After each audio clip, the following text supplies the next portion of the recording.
스가랴 6장 1절에서 8절 말씀을 한 목소리로 합독하도록 하겠습니다. 구약 1316페이지, 17페이지 스가랴 6장 1절에서 8절 말씀 우리 한 목소리로 함께 합독하도록 하겠습니다. 하나님 말씀 받습니다. 내가 또 눈을 들어 본즉 내 병거가 두 산 사이에 나오는데 그 산은 구리산이더라. 첫째 병거는 붉은 말들이, 둘째 병거는 검은 말들이, 셋째 병거는 흰 말들이, 넷째 병거는 와롱지고 건장한 말들이 메었는지라. 내가 내게 말하는 천사에게 물어 이르되 내 주여 이것들이 무엇이니까 하니, 천사가 대답하여 이르되 이는 하늘의 내 바람인데 온 세상에 주 앞에 서 있다가 나가는 것이라 하더라. 검은 말은 북쪽으로 나가고 흰 말은 그 뒤를 따르고 어롱진 말은 남쪽 땅으로 나가고 건장한 말은 나가서 땅을 두루 다니고자 하니, 그가 이르되 너희는 여기서 나가서 땅에 두루 다니라 하매 곧 땅에 두루 다니더라. 그가 내게 외쳐 말하여 이르되 북쪽으로 나간 자들이 북쪽에서 내 영을 쉬게 하였느니라 하더라. 아멘. 오직 예수님, 예수 그리스도의 은혜와 평강이 항상 있을지어다. 성삼일체 하나님께 찬양과 감사와 경배를 영광을 올려드립니다. 오늘도 여러분께 예수님만 전하며 예수님의 은혜와 은총을 여러분에게 전하도록 하겠습니다. 오늘은 스가랴 6장 1절에서 8절 말씀을 가지고 내 병거의 환상의 의미를 살펴보는데요. 그것은 바로 역사의 주인 되신 하나님이라는 내용입니다. 그 내용을 가지고 말씀을 살펴보도록 하겠습니다. 스가랴에게 여러 가지 환상을 허락하셨습니다. 저는 몇 주를 통하여서 거의 한 수개월 된 것 같아요. 스가랴 말씀을 전파하면서 많은 환상을 보여주었는데, 오늘은 스가랴서 말씀에 있는 환상 중에서 마지막 환상입니다. 마지막 환상이에요. 8가지 환상이 있다라고 우리가 알고 있는데 마지막 8번째 환상인데, 이 스가랴의 환상은요, 우리는 수개월째 말씀을 보고 있는데 스가랴는 하룻밤에 다 환상을 본 거예요. 8개의 환상을 하룻밤 만에 싹 본 거예요. 그 환상의 내용을 살펴보면 하나님께서 이 세상을 어떻게 인도하신지를 보여주면서 이 세상이 타락되었고 이 세상이 아픔이 있는데 그 가운데 성전을 세워주겠다. 성전을 세워주겠다. 성전에 다림줄을 내가 놓고 또한 성전을 세울 사람이 누구인지 명확히 보여주고 있죠. 스룹바벨을 통해서 성전을 세울 거고 여호수아를 대제사장으로 세우실 거고 그 모든 계획을 다 환상으로 보여주셨어요. 그러면서 구원을 이루신다고 했는데 그 다음에 보여진 환상은 세상의 타락, 교회의 타락이었습니다. 하나님께 인도해야 할 성소가 타락되었다. 성전이 타락되었다. 그 타락의 모습을 보여주고 또한 그럼에도 불구하고 지난주에 봤듯이 선한 교회를 세우셔서 하나님의 역사를 이어나가는 역사를 계속 보여주고 있어요. 사랑하는 성도 여러분, 우리 재원교회는 선한 교회지요? 네, 선한 교회예요. 우린 선한 교회입니다. 그래서 그 마지막으로 환상을 보여주면서 내 병거의 환상을 보여주시는데요. 그것은 무엇이냐? 이 모든 역사를 주관하시는 분이 하나님이라는 사실을 우리에게 명확히 보여주고 있는 겁니다. 사랑하는 성도 여러분, 성경 말씀에는요 많은 종말론이 있어요. 에스겔에도 있고 이사야 말씀에도 있고 스가랴 말씀에도 있고 각종 본문의 구약에도 말씀에 있고 또 신약에 가서도 예수님께서 마태복음 24장을 통해서 종말을 말씀하시고 사도 바울도 종말론을 데살로니가서를 통해서 말씀하시고 또한 가장 유명한 요한계시록도 있고 다니엘서도 있습니다. 정말 다양한 종말론이 있는데 그 종말론들이 다 똑같게 말하는 게 무엇이냐면 세상이 황폐화된다라는 거예요. 세상에 고통과 아픔이 있다는 겁니다. 하지만 하나님께서 그 모든 것들을 역사하시고 이끄시면서 믿고 견디는 자에게 은혜를 주신다는 거예요. 믿고 견디는 모든 자들에게 면류관을 주시고 승리를 주시는 그 주권을 믿으라는 겁니다. 스가랴를 통해서 이 환상을 통해서 우리에게 선포하는 것은 똑같은 겁니다. 하나님께서 역사하신다. 그런데 그것이 병거예요. 병거는 지금 시대로 보면 전차거든요. 엄청난 힘과 화력을 자랑하는 겁니다. 제가 전차 소대장이었습니다. 기갑 장교였어요. 제가 전차를 이끌면서 전장을 누볐는데요. 네. 그 전차 소대에 한 전차의 전투력을 어떻게 평가하냐면 대대급으로 평가를 해요. 우리 소대가 보병 부대가 막 훈련할 때 막 걸어다니고 뛰어다닐 때 대부분의 우리 집사님들이 뛰어다녔을 텐데 저는 차를 타면서 이렇게 지그시 바라볼 때 저희 소대가 연대를 지원 가거든요. 그 말이 무엇이냐면 전차 한 대당 대대급 전투력을 소유한다라는 거예요. 대대 한 200명에서 300명 정도 있는데 전차 한 대가 200명 정도의 전투력을 소화한다는 겁니다. 놀랍죠? 대단하죠? 그 병거를 우리에게 보여주신 거예요. 하나님의 능력이 엄청나다. 이 세상은 하나님을 대적할 수 없다. 이 주권의 역사를 보아라. 우리가 누구를 의지하겠는가? 누구를 두려워하겠는가? 누구를 따라가야겠는가? 이 환상을 쫙 보여주고 마지막에 그 환상을 보여주면서 스가랴에게 또한 그 환상을 같게 보고 있는 우리 재원교회에게 너희는 누구를 의지하겠는가? 너희는 누구를 따르겠는가? 어떤 것이 역사의 주인인가를 보여주고 있다는 겁니다. 뇌 병거 환상의 의미, 그 첫 번째는 온 세상의 주 앞에 있다 나간다라는 거예요. 그 병거들이 온 세상의 주님 앞에, 주인 앞에 있다가 나간다는 거죠. 그것은 하나님께서 온 땅의 주인이시다라는 겁니다. 5절 말씀 보니까 천사가 대답하여 이르되 이는 하늘의 내 바람인데 어디에 있어요? 이 내 바람이 내 병거인데 온 세상의 주 앞에 서 있다가 나가는 것이다. 이 말씀이 스가랴 1장 말씀에서는 1절 말씀에서는 6장 1절 말씀에서는 두 산 사이에서 두 구리산 사이에서 병거들이 나오는데 그것들이 6장 5절에서 주 앞에 서 있다 나간다라고 선언하고 있는 거예요. 신학자들이 이 병거가 말하는 이 병거가 나오는 산이 무엇일까를 연구했습니다. 그래서 세 가지 정도의 이야기를 했는데요. 첫 번째는 무엇이냐면 두 산이 뭐냐면 시온산과 감람산이다. 그래서 예루살렘이다. 예루살렘에서 역사가 일어나는 거다라고 선포한 사람이 있습니다. 또 어떤 신학자는 어떻게 말했냐면 산은 하나님이 임재하는 장소, 거룩한 장소를 의미한다. 그래서 하나님의 거룩 가운데, 하나님의 영광 가운데 이 역사가 일어나는 거다라고 해석하였습니다. 또 어떤 신학자들은 어떻게 했냐면 이게 구리산이지 않냐.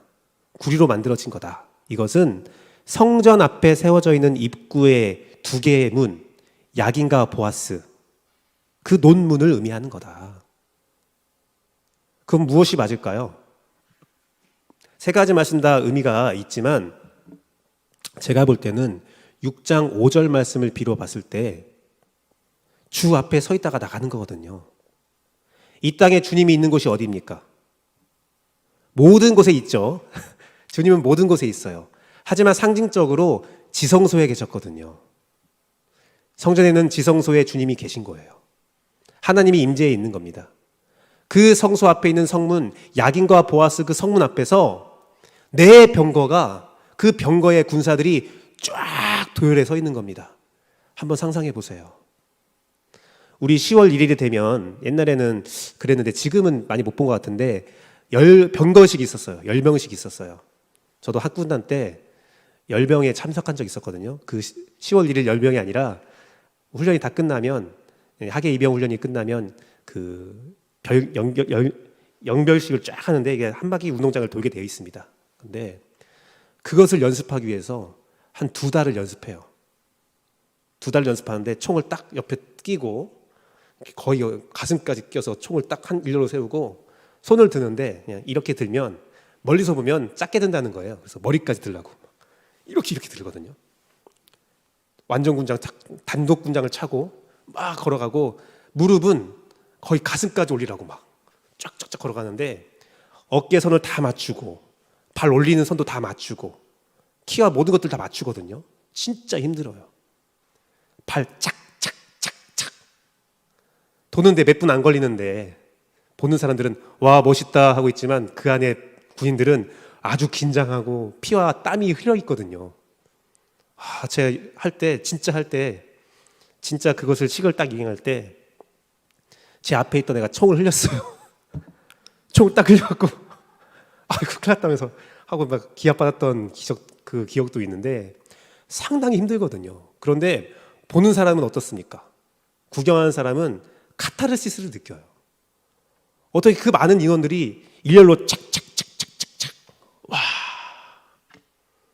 지금 모습이 그런 모습이에요. 병거가 쫙 온 땅의 주 앞에 그 힘 있는 권세와 위세가 쫙 그것을 보고 있는 거예요. 여러분도 그것을 상상해 보십시오. 얼마나 두렵고 무섭고 든든하겠습니까? 이 5절 말씀에 서 있다, 주 앞에 서 있다라는 것은 야자브라는 히브리어인데 위치를 딱 잡다, 자기 위치를 딱 잡고 있는 거예요. 그리고 출두하다라는 뜻이 있습니다. 암행어사 출두야 기다리고 있는 거예요. 빨리 나가고 싶은 거예요. 빨리 나가서 하나님의 역사, 하나님의 일을 완벽하게 수행하고 싶은 거예요. 막 대기하고 있는 겁니다. 사랑하는 성도 여러분, 하나님은요 온 땅의 주인이세요. 세상 사람들이 하나님이 없다 말하기도 합니다. 하나님이 있으면 이 세상이 이러겠어? 아니에요. 하나님은요 온 땅의 주인이시고 이 세상에 누구도 하나님의 능력을 이길 수가 없어요. 그런데 하나님께서 온 땅의 주인이신 이유가 무엇일까요? 바로 하나님이 이 세상에 창조주시기 때문입니다. 창세기 1장 1절 2절 말씀을 보면 천지를 창조하신 이가 누구인지 명확히 선포하고 있습니다. 태초에 하나님이 천지를 창조하시니라. 땅이 혼돈하고 공허하며 흑암의 깊은 위에 있고 하나님의 영은 수면 위에 운행하시니라. 성삼위 하나님께서 이 세상을 창조했다는 사실을 명확히 선포하고 있습니다. 우리가 성경을, 예수님을 믿었다면 성경을 읽은 사람들은 창세기 1장 1절은 분명 읽었을 거예요. 다 읽었을 겁니다. 처음부터 딱 선하고 나가는 거예요. 이 천지의 주인은 하나님이다. 전도서 12장 1절 2절 말씀도 우리에게 귀한 말씀을 전파하고 있습니다. 같이 읽어볼게요. 둘, 셋. 너는 청년의 때에 너의 창조주를 기억하라. 곧 곤고한 날이 이르기 전에 나는 아무 낙이 없다고 할 해들이 가깝기 전에 해와 빛과 달과 별들이 어둡기 전에 비 뒤에 구름이 다시 일어나기 전에 그리하라. 여러분, 창조주를 기억해야 합니다. 마지막 때가 오기 전에, 손쓸 수도 없을기 전에, 이 세상의 멸망이 오기 전에 여러분들 창조주를 기억하세요. 누가 하나님이신지, 누가 주인이신지 기억하십시오. 골로새서 1장 15절에서 16절 말씀은 이 창조에 참여한 예수님의 모습도 기록되어 있는데 창조의 본질에 대해서 우리에게 말하고 있습니다. 그는 보이지 아니하는 하나님의 형상이요. 예수님이 하나님의 형상이래요. 예수님 보면 하나님을 볼 수가 있는 거죠.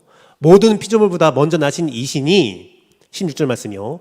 만물이 그에게서 창조되되 하늘과 땅에서 보이는 것들과 보이지 않는 것들과 혹 왕권과 주권과 통치자들이나 권세자들이나 만물이 다 그로 말미암고 그를 위하여 창조되었다. 하나님께서 창조하신 세상은 보이는 세상도 보이지 않는 세상도 다 하나님이 창조하셨어요. 거시세계와 미시세계 다 하나님이 창조하셨습니다. 인간이 볼 수 있는 거나 인간이 보지 못해서 보고 싶어서 안달난 모든 것들도 하나님이 창조하셨고 하나님이 주관하고 계시다는 사실입니다. 주권도 하나님이요, 권세도 하나님이 창조하셨다는 겁니다. 그렇다면 그 모든 것들의 주인이 누구입니까? 바로 하나님입니다. 아멘? 이거예요. 하나님께서 그 모든 것들을 창조하셨다는 것은 우리에게 그 내 병거의 권력과 힘이 어떤 건지를 알려주는 거예요. 열방의식을 볼 때 우리나라 국민들이 보면 와, 든든하다, 와, 멋있다, 내 아들도 곧 군대를 가겠네, 그럴 수도 있고, 그 군인들이 우리를 지켜준다, 와, 멋있다, 든든하다. 하지만 우리나라가 아니라 저 위쪽에 사는 사람이 본다면, 다른 나라가 본다면 그 병거의식을 보면서, 열거의식을 보면서 두려운 거예요. 무서운 거예요. 두렵다. 저 창끝이, 저 칼날이 나를 향하면 와, 무섭다. 사랑하는 성도 여러분, 오늘 하나님이 창조주고 주인이라는 사실은 우리에게 든든함을 주십니까? 아니면 두려움을 주십니까? 든든함을 가져야 된다는 겁니다.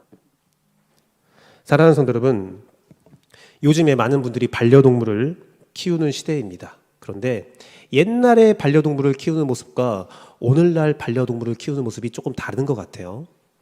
많이 다른 것 같은데 그에 따른 문제점도 많이 나오고 있는 것 같아요. 그래서 텔레비전에서도, 영상 매체에서도 그건 그 반려동물을 케어하는, 그 문제를 케어하는 솔루션들이 많이 나오고 있습니다.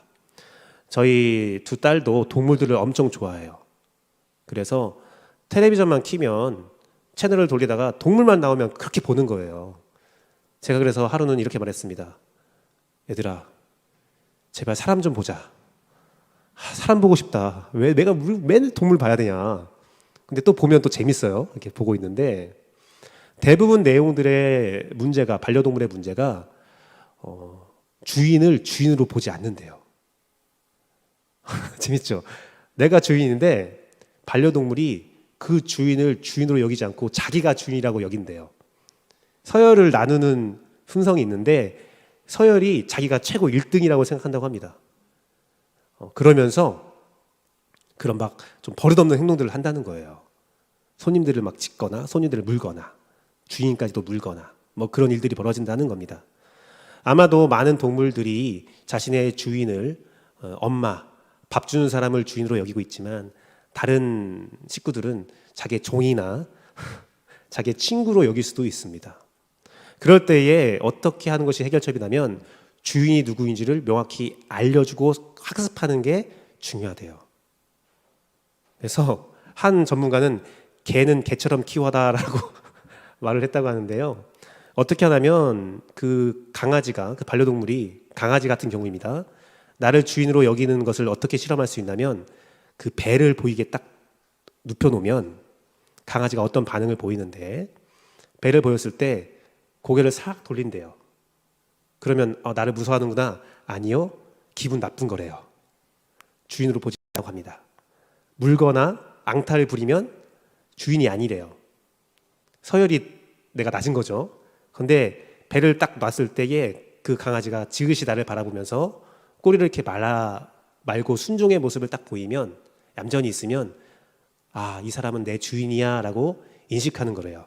오늘 다 집에 가서 강아지를 뒤집어 볼 것 같은데 그러면서 기분 나빠하실 수도 있고 다행이다 하실 수도 있을 것 같은데, 그 전문가의 말은 그 행동을 계속 주기적으로 해서 누가 주인지를 인식시키라고 하더라고요. 그러면 버릇이 많이 좋아진다고 합니다.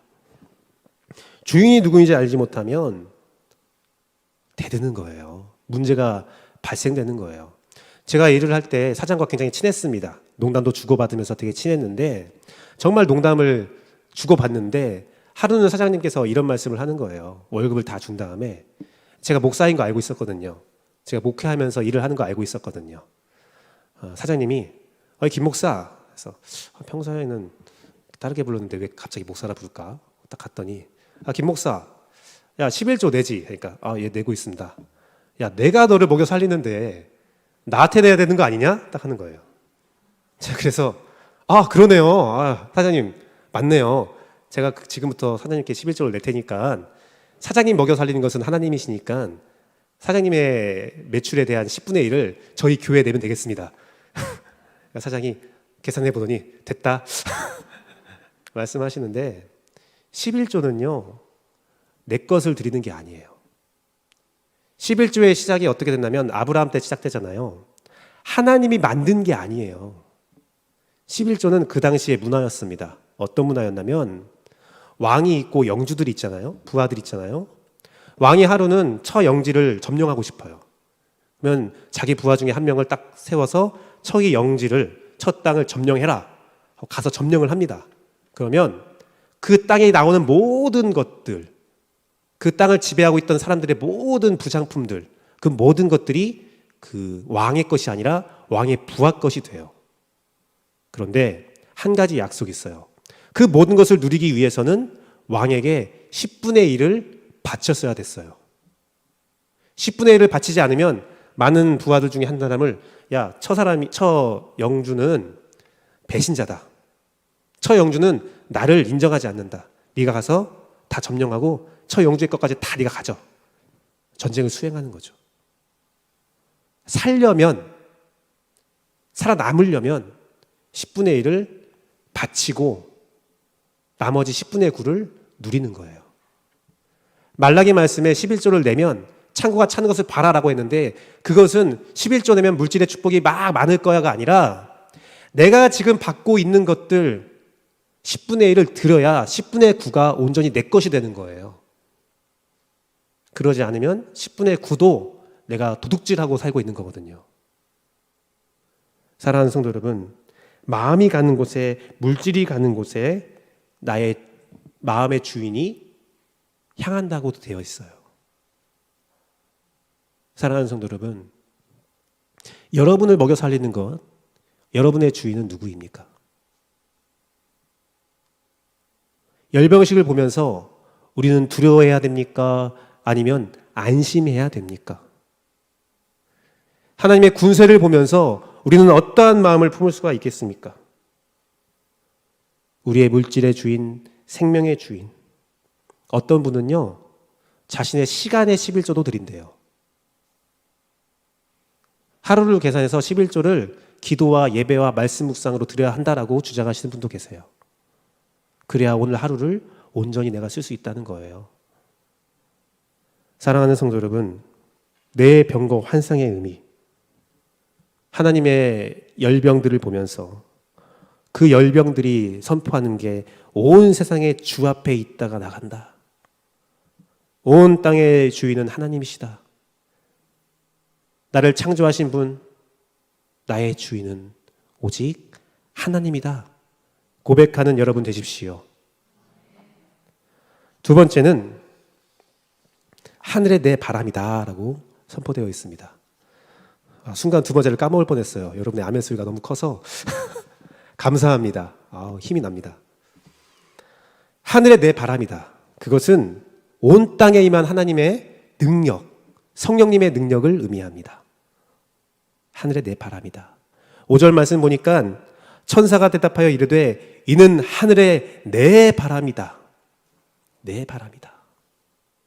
바람은 히브리어 루하흐입니다. 루하흐. 루하흐로 숨결을 의미해요. 창조했을 때에, 인간을 창조했을 때에 그 코에 생기를 불어넣었다. 그것이 바로 루하흐거든요. 그래서 우리가 동물과 다르게 우리는 영이 있다는 거예요. 하나님과 함께 호흡할 수 있는 거예요. 하나님과 소통할 수 있는 겁니다. 그 성령. 내 바람이라는 것은, 내라는 것은 동서남북을 의미하죠. 온 땅의 칼, 온 땅을 향할 이 내 병거도 마침내 온 땅으로 간다고 하지 않습니까? 온 땅에 임할 성령님의 능력, 성령님이 우리를 인도하십니다. 성령님이 안 계신 곳이 없어요.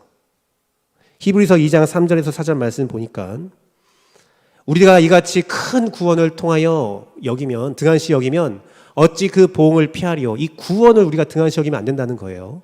이 구원은 처음에 주로 말씀하신 바요, 들은 자들이 우리에게 확증한 바니, 예수님께서 이 땅에 오셔서 성육신 사역을 하면서 복음이 전파되었죠. 근데 그 뒤에는 어떻게 되냐면 하나님도 표적들과 기사들과 여러 가지 능력과 자기 뜻을 따라 성령이 나누어 주신 것으로서, 지금은 성령의 시대입니다. 예수님이 제시한 복음, 선포한 복음을 이제 성령님께서 여러분을 통하여 표적과 기사와 능력과 하나님의 뜻을 성령님을 통해서 나눠준다는 겁니다. 성령님은요, 능력으로 온 땅에서 역사하고 계십니다. 여러분 삶에도 성령님이 역사하십니다. 이것은 변함없는 사실이고 누구 하나 빼앗을 수 없는 사실입니다. 성령님은 여러분 한 사람 한 사람을 인도하고 계시며 여러분 자녀도 성령님이 인도하십니다. 계시록 4장 2절 말씀 보니까 요한이 이렇게 고백을 합니다. 내가 곧 성령에 감동되었더니, 즉 요한계시록에 있는 모든 내용들을 보고 듣고 우리에게 선언할 수 있는 것은 성령님이 요한에게 임했기 때문에 그래요. 여러분 하나님 알고 계십죠? 내 인생에 하나님께서 어떻게 하실지 알고 싶고 하나님의 존재에 대해서 더욱더 많이 알고 싶을 겁니다. 그런데 우리는 지혜가 부족해서 알 수 없어요. 그런데 성령님이 은혜로, 성령님의 감동하심으로 조금씩 여러분의 눈을 열게 하고 여러분의 마음을 열게 하면서 하나님을 더욱더 많이 알 수 있게 해주십니다. 그 삶에는 고난도 있고 실패도 있고 성공도 있고 은혜도 있습니다. 그 모든 과정을 통해서 여러분이 하나님을 알아가는 거예요. 성령님이 여러분을 인도하고 있다는 겁니다. 계시록 5장 6절 말씀을 보면 예수님을 지칭할 때에 뒤에 이런 말씀을 하세요.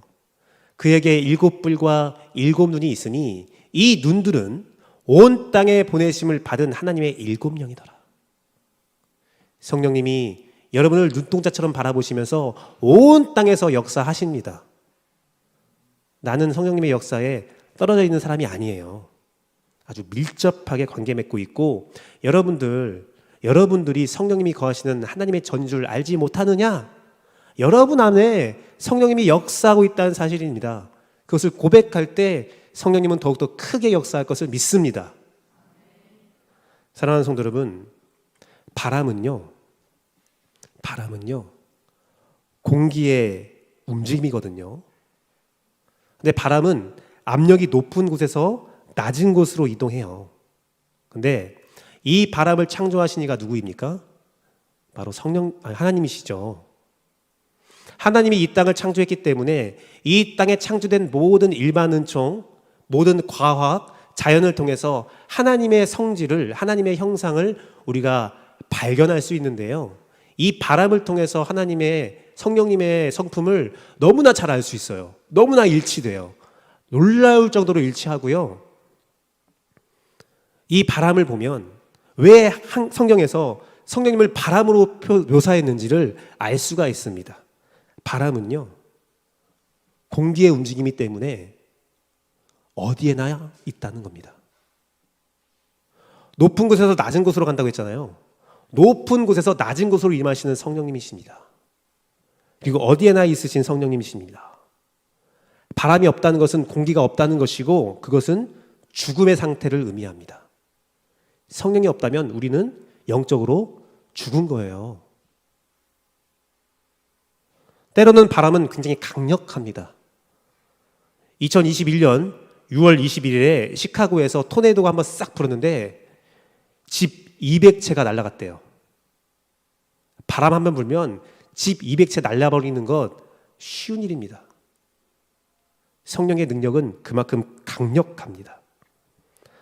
또한 바람은 지구의 온도를 공평하게 유지시켜서 이 지구를 보호합니다. 뜨거운 공기는 차가운 곳으로 보내고 차가운 공기는 덮여지면서 또 뜨거운 곳으로 이동이 되는 거예요. 계속 순환이 되는 겁니다. 그 바람의 순환으로 또 어떤 일이 나면 구름을 움직여서 이 지구의 수분이 온전히 골고루 임할 수 있도록 허락하는 거예요. 사랑하는 성도 여러분, 유튜버가 영상을 찍을 때 바람이 5분 동안 불지 않는다면 이 지구는 어떻게 될까를 이렇게 연구해서 올렸어요. 5분 동안 바람이 불지 않으면 이 지구에 아무 일도 없습니다. 5분 정도는 아무 일도 없대요. 그런데 계속 바람이 불지 않는다면 어떻게 되는가? 물이 있는 곳만 물이 계속 그 안에서만 순환된대요. 지표수, 지하수, 그것이 남아있을 때는 어떻게든 살 수 있습니다. 하지만 바람이 지구에 있는 물을 골고루 주지 않고 순환시켜주지 않는다면 곧 이 땅의 물은 마르게 됩니다. 또한 바람이 불지 않는다면 적도 근처는 계속 온도가 올라가서 사막이 되고 사람이 살 수 없는 땅이 됩니다. 북쪽에 있는 사람들은 그 북쪽의 추위가 점점 더 극해져서 또 북반구에 있는 사람도 살 수가 없습니다. 남반구든 북반구든 적도 근처든 누구도 생명도 살 수 없는 땅이 됩니다. 사랑하는 성도 여러분, 성령님이 이와 같다는 겁니다. 나도 알지도 못하는 사이에 성령님이 나의 생명을 살립니다. 성령님의 흐름이 없다면 우리의 물은 곧 말라버릴 수밖에 없습니다. 성령님이 여러분과 함께해야 은혜가 풍성하고 계속 흐를 수가 있고 나의 뜨거운, 나의 차가운 마음들이 온전하게 역사하여서 생명이 살 수 있는 영혼의 상태가 된다는 겁니다. 이 성령님의 은총은 믿는 자나 믿지 않은 자에게 다 동일하게 적용되고 있어요. 우린 다 그 일반 은총을 누리고 있거든요. 하지만 그 일반 은총이 끝날 때가 있어요. 하나님의 인도하심, 성령님의 인도하심이 끝날 때가 있어요. 그것이 끝난다면 성령을 의지하지 못했던 자들은 영원한 죽음을 당하게 될 것이고 성령을 의지한 자만이 영원한 생명을 얻게 됩니다. 사랑하는 성도 여러분, 하늘의 내 바람인 성령님, 나를 인도하신 성령님을 의지하고 매일매일 새로운 생명을 살아가는, 높은 곳에서 낮은 곳으로 임하시며 나를 수성케 하고 나의 물을, 영원히 샘솟는 물을 허락하시며 여러분을 끝까지 인도하시고 강한 능력으로 역사하시는 성령님을 의지합시다. 내 병과 환상의 의미, 첫 번째는 하나님께서 온 땅의 주인이셨어요. 하나님이 창조하셨고 온 땅의 주인이십니다. 두 번째는 온 땅에 임한 성령님의 능력, 성령님은 능력으로 여러분을 인도하십니다. 마지막은 북쪽의 영을 쉬게 한대요. 그것은 단계적으로 역사를 이루는 모습입니다. 이 말씀을 이해하려면 약간 역사를 알아야 되는데요. 우리 8절 말씀을 같이 보면 그가 내게 외쳐 말하되 이르되 북쪽으로 나간 자들이, 바로 북쪽으로 먼저 나갔죠. 나간 병거들이 내 영을, 하나님의 영을 쉬게 하였느니라. 자, 내 병거가 진행된 방향을 보면 북쪽으로 2개의 병거가 먼저 나갔습니다. 그리고 남쪽으로 한 병거가 나가고 마지막 남은 병거는 온 땅을 다닌다고 기록되어 있는데요. 이스라엘의 북쪽은 무엇일까요? 이스라엘의 북쪽. 재미있는 것은 역사적으로 이스라엘을 점령한 악한 무리죠. 악한 무리로 우리가 여기는 이스라엘을 점령한 민족들은, 국가들은 다 북쪽에서 왔습니다. 이집트는요, 한 번도 이스라엘을 점령한 적이 없어요. 강력한 힘을 갖고 있음에도 안 넘어왔거든요. 북쪽의 아수르, 북쪽의 바벨론, 북쪽의 페르시아, 물론 지역적으로는 동쪽이지만 그들이 이스라엘을 오기 위해서는 북쪽에서 왔어야 됐어요. 심지어 헬라와 로마도 북쪽에서 왔습니다. 이 말씀 뭐냐면 이스라엘을 괴롭히는 종족에 대해서 하나님께서 먼저 심판을 하겠다라는 거예요. 북쪽으로 진행해서 이스라엘을 괴롭히는 악한 세력을 먼저 멸하시겠다는 하나님의 계획이십니다. 여기서 영을 쉬게 한다, 영이 쉬게 되리라. 이 쉰다는 말은 누하으라는 히브리어인데 휴식이라는 뜻이 있고요. 출애굽기 20장 11절 말씀 보면 안식일을 선언하시면서 이렇게 말씀하시거든요. 그 가운데 모든 것을 만들고 일곱째 날에 쉬었음이라. 이 쉬었음이 오늘 스가랴 말씀에 기록된 쉬었음과 똑같은 거예요. 안식이거든요. 하나님이 왜 안식하셨습니까? 모든 것을 창조하셔서 더 이상 일할 필요가 없기 때문에 안식하셨거든요. 하나님의 계획이 완벽하게 이루어지면 하나님의 영이 쉬는 거예요.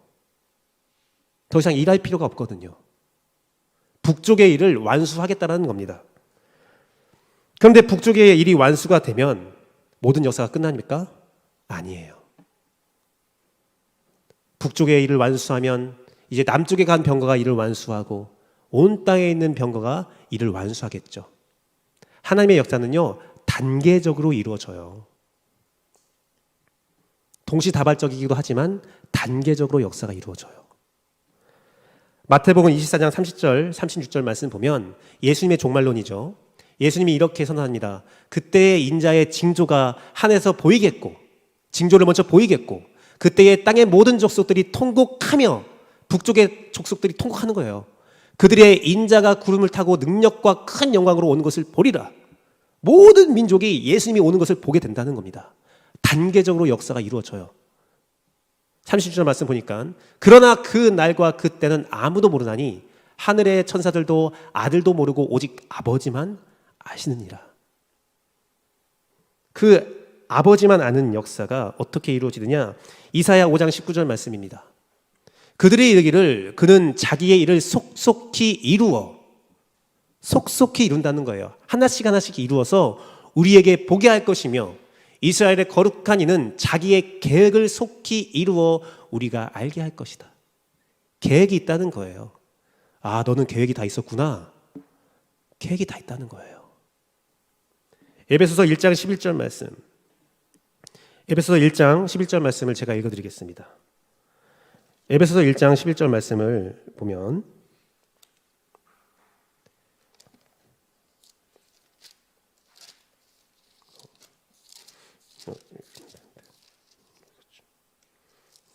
너무 짧아서 1장 11절 말씀을 보면 이렇게 기록되어 있습니다.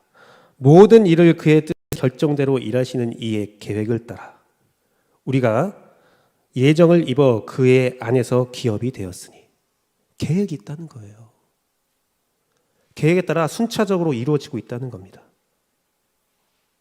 사랑하는 성도 여러분, 예수님이요 이 땅에 오셨어야 돼요. 아예 초림했을 때 그냥 끝내시지. 아니에요. 계획이 있어요. 예수님이요 이 땅에 처음 오셨을 때에 십자가에 달려 죽으셔야 됐어요. 아, 왜 죽어야지? 계획이 있어요. 죽으시고 부활하셨어야 되고, 아, 부활하셨으면 이제 끝내시고 메시아의 왕국을 도래하면 되잖아요. 아니에요. 부활하셨지만 40일 동안 제자들을 가르치시고 하늘로 다시 올라가셨어야 돼요.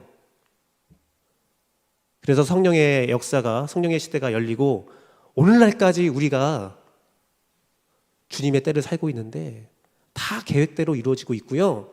그 계획은 주님의 다시 오심으로 반드시 이루어집니다. 계시록 말씀을 보면요, 6장 1절 말씀이 바로 요한계시록의 네 말의 환상인데 그 환상이 바로 네 병거의 환상과 병행구절인데 이렇게 기록되어 있네요. 내가 봄에 어린 양이 7인 중에 하나를 떼시는데, 역사를 보면서 7인의 환상, 7대접의 환상, 나팔의 환상이 있거든요. 요한계시록에는요. 그 중에 7인의 환상 가운데 어린 양이 떼야 역사가 일어난다는 거예요. 이 절 말씀 전에 장로들이 외칩니다. 누가 이 인을 뗄까? 그때 어린 양이 뗀다는 거예요. 예수님이요, 심판주로 모든 계획이 예수님을 중심으로 역사가 된다는 겁니다. 6장 4절 말씀은 이 말씀을 더욱더 아주 명쾌하게 보여주고 있는데요. 이에 다른 불말이 나오더라. 그 탄자가 허락을 받아. 그 역사는요, 허락을 받아야 되는 거예요. 내 병거는, 내 말은 허락을 받아야 하나님의 계획을 수행하는데 누구의 허락을 받겠습니까? 예수님의 허락을 받는 거예요. 모든 일들이 계획적으로 단계적으로 역사가 되고 있다는 사실을 믿으십시오. 제가요, 스가랴 말씀을 여러분에게 선언하고 있습니다. 기도하는 가운데 어떤 말씀을 선포해야 되는가 고민하는 가운데 스가랴 말씀을 하나님께 허락받았는데, 그 이유가 스가랴 말씀은 성전을 세우는 말씀이고 이 마지막 때에 우리가 어떻게 살아야하는지를 알려주는 말씀이며, 또한 종말론이 너무나 잘 나오고 있는 말씀이거든요. 제가 지난주에 너무 화가 나는 일이 있었어요. 제가 인터넷을 하다가, SNS를 하다가 너무 화가 난 게 무엇이냐면, 신천지가 영상으로 요한계시록 강해를 하겠다는 거예요. 좀 억한 말이 나올 수도 있습니다. 집같게 뭔데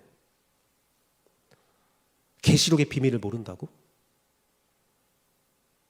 거기에 나와 있는 광고 문구가 뭐냐면, 목사님에게 가서, 담임 목사님에게 가서 계시록 아냐고 물어보라는 거예요.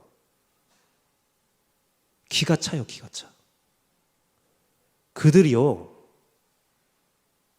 한 80%는 역사로 이어진 계시록 진짜 신학을 가지고 가르쳐요. 그런데 이단은 20%가 달라요. 어디 성령님이 이만입니까? 그들은요, 혹시 여러분들 신천지가 와서 계시록 아냐라고 물어보면 이렇게 말씀하세요. 넌 스가랴 아냐?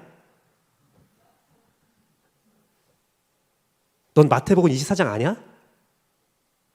넌 다니엘서라도 아냐? 말씀은요, 그 말씀 한 구절 가지고 해석하는 게 아니에요. 이 말씀이 얼마나 정교하게 이루어졌는데, 모든 종말론을 연구하고 또 연구하고 또 연구하고 기도하고 두려운 마음으로 보는 것이 종말론인데, 어찌 그리 쉽게 거짓을 선포하면서 많은 사람을 현혹하는지. 제가 그래서 스가랴 말씀을 선택한 거예요. 여러분들, 이 종말의 때를 알고 두려워하라는 게 아니에요. 여러분이 잘못 살고 있다면, 우리가 거짓 교회라면 오늘 환상을 보면서 두렵겠죠. 하나님이 주인이시고 성령님의 그 능력으로 온 땅에 행하시는 모습을 보면서, 하나님께서, 예수님께서 그 계획을 하나씩 하나씩 이루시고 종말의 때에 정말 멸망까지, 심판까지 이루신다는 모습을 보면서 두렵겠죠. 하지만 우리는 평안한 거예요. 아유, 주님, 속히 이루었으면 좋겠네요. 저런 이만희 같은 놈들이 득세하지 않도록, 아주 신천지의 코를 삐틀어버리도록 주님 빨리 역사했으면 좋겠어요. 이 땅 가운데 교회라고 말하면서 악한 모습으로 살고 있는 자들도 정말 코 삐틀어지도록 주님께서 분명히 보아 알게 했으면 좋겠어요. 사랑하는 성도 여러분, 하나님은, 그 능력의 하나님은 여러분의 인생을 창조하셨어요. 그 능력의 하나님은 성령님의 능력으로 여러분의 삶을 하루하루 인도하세요. 내 삶에 눈물이 있고 내 삶에 고통이 있어도 우리 예수님은 그 사역을 하나씩 하나씩 단계적으로 이루시고 계세요. 요한계시록 3장 10절에서 11절 말씀을 같이 읽어보겠습니다. 둘, 셋. 내가 나의 인내의 말씀을 지켰은즉 내가 또한 너를 지켜 시험의 때를 면하게 하리니, 이는 장차 온 세상에 임하여 땅에 거하는 자들을 시험할 때라. 내가 속히 오리니 내가 가진 것을 굳게 잡아 아무도 내 면류관을 빼앗지 못하게 하라. 말씀을 맺도록 하겠습니다. 이 성경이 말하는 것은, 첫 번째 말하는 것은 태초에 하나님이 천지를 창조했다이고요. 마지막에 말씀하신 것은 요한계시록 22장 20절 말씀인데, 이것을 증언하신 이가 이르시되 내가 진실로 속히 오리라. 아멘. 주 예수여 오시옵소서. 천지를 창조하신 하나님이 역사의 마감을 하실 때에, 알파였던 하나님이 오메가를 하실 때에, 시작이었던 하나님이 그 마침표를 찍을 때에, 아멘 주 예수께서 어서 오시옵소서 할 수 있느냐예요. 그 역사의 종말의 말씀을 볼 때 정말 두려워요. 정말 모르겠어요. 이해할 수 없어요. 저도 그랬습니다. 하지만 제가 재원교회 오기 전에 종말의 말씀을 배우고 이 성경의 말씀을 익힐 수 있었던 거에 너무 감사해요. 이제는 저도 아멘 주 예수여 오시옵소서 말합니다. 그리고 그 중간 사이에 있는 하나님의 모든 기록은 함께 읽었던 계시록 3장 10절과 11절을 이루라는 격려의 말씀이에요. 인내하라. 천지를 창조하신 하나님이 이 땅에 마감이 있을 때까지 견디며 너의 면류관을 빼앗기지 마라. 사랑하는 재원교회 성도 여러분, 면류관을 빼앗기지 마십시오. 여러분의 창조자가 누구입니까? 오늘 나를 인도하는 분이 누구입니까? 오늘 나의 삶을 마감하고 내 삶의 모든 계획을 하신 분이 누구입니까? 우리 하나님이 나의 창조주시며, 우리 성령님이 나의 인도자시며, 우리 예수님이 나의 심판주이십니다. 사랑하는 성도 여러분, 이 마음을 굳게 잡고 함께 찬양하고 기도하도록 하겠습니다. 이 시간 함께 창조의 아버지 함께 찬양하겠습니다.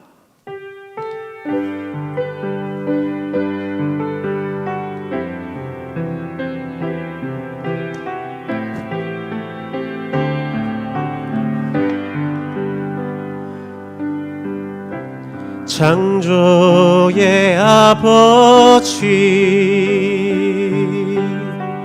그 섭리 보이사 택하신 세대 일으키어 이 땅을 고치소서. 주의 크신 능력 만물이 사모하니 성령의 기름을 부어주사 이 시간 임하소서. 주 영광 여기 임하사 열방 향해 그 빛 비추소서. 주의 얼굴 그우할 때 주의 향기 머무소서. 열방의 통치자, 열방의 통치자, 세상이 보리라. 진실한 주의 약속으로 교회는 승리하리. 우리를 돌아보사 강건케 하소서. 연약함 모두 벗어지고 승리케 하옵소서. 주 영광 여기 임하사 열방 향해 그 빛 비추소서. 주의 얼굴 구할 때 주의 향기 머무소서. 주 영광 여기 임하사 열방 향해 그 빛 비추소서. 주의 얼굴 구할 때 주의 향기 머무소서. 이 시간 함께 기도하기 원합니다.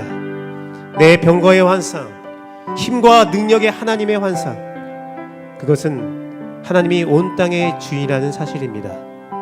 그것은 온 땅에 역사하실, 인도하실 성령님의 능력이십니다.